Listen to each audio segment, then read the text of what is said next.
Back in Jesus' day, weddings were a very, very big deal, even more than now, if you can believe that. Back then, wedding could last an entire week. They might start late, well into the night, because the families had to negotiate the dowry before the wedding would even begin. And a long negotiation was actually a compliment to the bride because she was thought of as a treasure. And then finally, when the dowry was settled, the groom would come and everyone would go out and meet him. And they would need oil, lots of oil. And then the feast would begin. And remember, this could take a whole week. Now, Christians, hearing this parable, would of course liken the bridegroom to Christ. And during the 1st and 2nd centuries, Jesus was expected to return and begin a messianic banquet. Meanwhile, during the same time, Christians were suffering very badly for their faith. And they were tempted with disappointment and despair. Why doesn't Jesus come and set things right? What's taking him so long? And we are tempted to ask those same questions these days. And there is so much suffering in this world. This parable speaks of watchfulness and perseverance and preparedness, especially in the face of suffering and tragedies. But we must not limit the idea of being ready to welcome the Lord only to the moment of death. That is not what this parable is saying.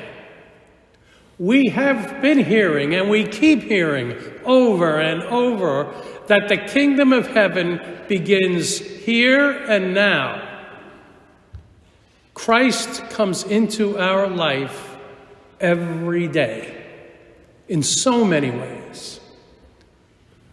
But here's the big question. Are our eyes open and our ears open to perceive his presence?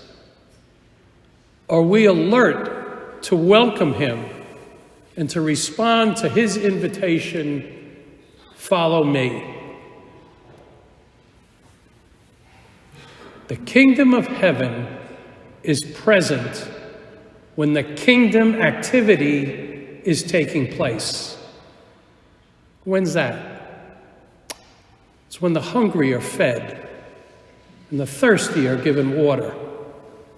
It's when the sick and imprisoned are visited, homeless given shelter, refugees protected, and the oppressed set free.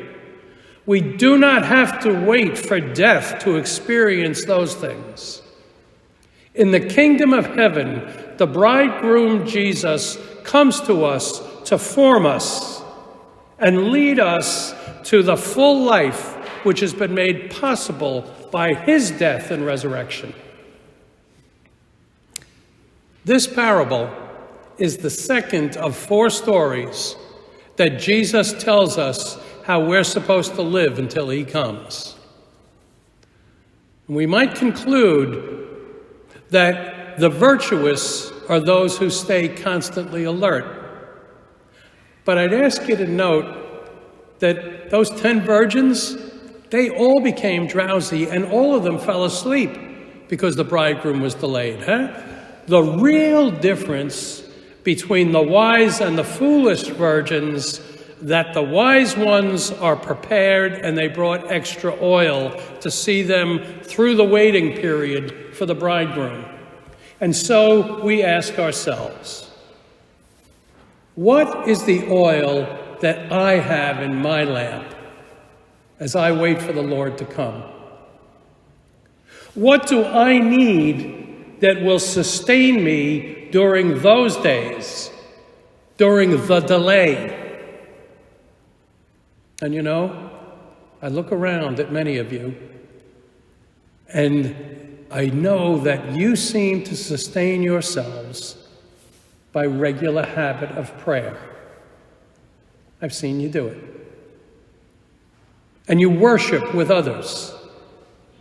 And your works of mercy and your acts of justice and forgiveness, that's when I realize why the wise virgins cannot share their oil. It is because that oil is the spiritual reserves that keep us all prepared to meet the Lord when he comes.